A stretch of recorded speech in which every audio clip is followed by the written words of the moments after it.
আমি সর্বপ্রথম ফুরফুরা দরবার শরীফের পীর পরিবারের সন্তান হিসাবে এবং মোজাদ্দেদিয়া ইত্তেহাদিয়া ফাউন্ডেশনের তরফ থেকে আমি মুর্শিদাবাদের বিধায়ক হুমায়ুন কবির ভাইকে আমি ধন্যবাদ জানাবো, তেনাকে মুবারকবাদ জানাবো যে তিনি 6 ডিসেম্বর ওই কালা দিন তিনি স্মরণ করে বাবরি মসজিদের নামে তিনি একটা মসজিদ তৈরি করছেন। আমি তেনাকে ধন্যবাদ জানাবো। আজকে সবথেকে বড় জিনিস হচ্ছে প্রধানমন্ত্রী, এটা আমরা কল্পনাও করতে পারিনি যে প্রধানমন্ত্রীর যে সিটটা এটা হচ্ছে নিরপেক্ষ সিট। ওখানে যিনি বসবেন তিনি হিন্দু, মুসলমান, জৈন, খ্রিস্টান প্রত্যেকটা ধর্মের মানুষকে ওনাকে নিয়ে চলতে হবে, প্রত্যেকটা ধর্মের মানুষকে ওনাকে এক নজরে দেখতে হবে। আজকে আমি দেখলাম যে বাবরি মসজিদটাকে শহীদ করে সেখানে রাম মন্দির তৈরি হয়েছে, সেখানে রাম মন্দির ভিত্তি স্থাপন করলো কে, রাম মন্দির শিলান্যাস করলো কে, এবং সেখানে উদ্বোধন করলেন স্বয়ং আমার ভারতবর্ষের প্রধানমন্ত্রী। এবং তার সাথে সাথে আমরা দেখলাম বিগত দিনে আমার রাজ্যের মুখ্যমন্ত্রী, কারণ মুখ্যমন্ত্রীর চেয়ারটা হচ্ছে নিরপেক্ষ মানুষের চেয়ার।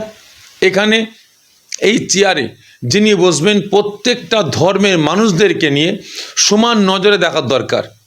কিন্তু আমার রাজ্যের মুখ্যমন্ত্রী তিনি কদিন আগে দীঘায় জগন্নাথ মন্দির উদ্বোধন করলেন, তার সাথে সাথে তিনি আরও ঘোষণা করলেন যে কলকাতা রাজারহাটে দুর্গাঙ্গন একটা মন্দির তৈরি করবেন, শিব মহাকাল একটা মন্দির তৈরি করবেন।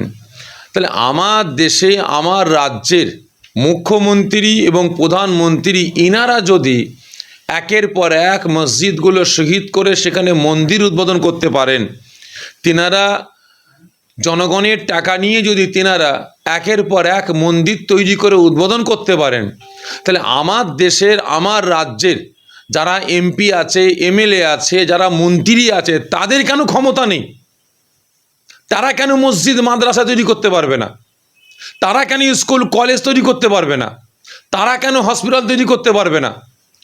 আজকে আমি হুমায়ুন কবির ভাইকে আমি ধন্যবাদ জানাবো।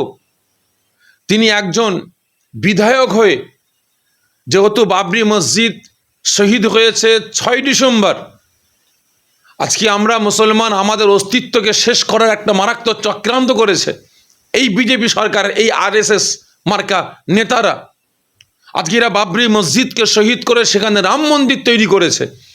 আজকে সেই বাবরি মসজিদের নামে আমার পশ্চিমবাংলায় মুর্শিদাবাদে হুমায়ুন কবির ভাই একটা বাবরি মসজিদ তৈরি করতে চাইছেন, বাবরের নামে মসজিদ তৈরি করতে চাইছেন।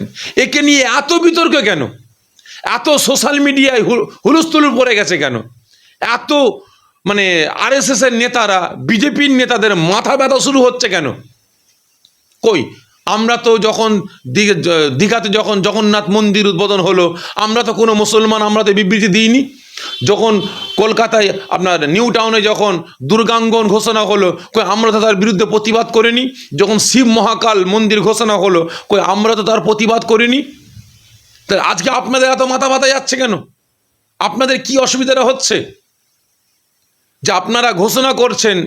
আমি দেখছিলাম কদিন আগে যে একজন বিজেপির একজন পা চাটা আরএসএসের কিছু দালাল, তারা বলছে 1 কোটি টাকা দেবো যদি হুমায়ুন কবিরের মাথাটাকে নিয়ে আসতে পারে। এটা আমি বলছি, আপনাদের উদ্দেশ্যে বলছি, যাদের মাথা ব্যথা করছে এই হুমায়ুন কবিরের মসজিদটাকে কেন্দ্র করে, আমি আপনাদের উদ্দেশ্যে বলছি, একটা মুর্শিদাবাদে নয়, সারা পশ্চিম বাংলা তথা সারা ভারতবর্ষের বিভিন্ন জেলায় জেলায় বাবরের নামে বাবরি মসজিদ তৈরি হবে। শুধু বাবরের নামে মসজিদ নয়, বাবরের নামে মাদ্রাসা হবে, মক্তব হবে, স্কুল হবে, কলেজ হবে, বাবরের নামে হসপিটাল হবে। শুধু বাবর নয়, আরও যে সমস্ত মনীষীরা ছিলেন, যিনারা আমাদের এদেশের তাজ হিসাবে ছিলেন, যেনারা এদেশকে শাসন করেছিলেন, যেসব বড় বড় মুসলমান নেতা আছে, বাদশাহ জাহাঙ্গীর থেকে নিয়ে, বাদশাহ অরঙ্গজেব থেকে নিয়ে, বাদশাহ হুমায়ুন কবির থেকে নিয়ে প্রত্যেকের নামে মসজিদ তৈরি হবে, প্রত্যেকের নামে হসপিটাল তৈরি হবে, প্রত্যেকের নামে মাদ্রাসা তৈরি হবে, তবে আপনারা যাবেন কোথায়? আপনারা করলে অসুবিধা নাই, আর আমরা করলেই দোষ, আমরা করলেই দোষ। তবে হুমায়ুন কবিরের পাশে কে আছে না আছে জানি না, আমি সাফেরি সিদ্দিকী বলছি, আমি আপনাদের মিডিয়ার মাধ্যম দিয়ে বলছি, হুমায়ুন কবির ভাই আপনি এগিয়ে যান, আপনার পাশে কে থাকুক চাই নাই থাকুক, কারোর দিকে আপনি দেখতে যাবেন না। আপনি মসজিদ তৈরি করবেন, শুনি যে সেখানে আপনি হসপিটাল তৈরি করবেন, আপনি বাবরের নামে করছেন, আপনি করুন, এটা আমাদের অধিকার আছে। আমরা যার নামে ইচ্ছা আমরা করতে পারি, যার নামে ইচ্ছা আমরা করতে পারি।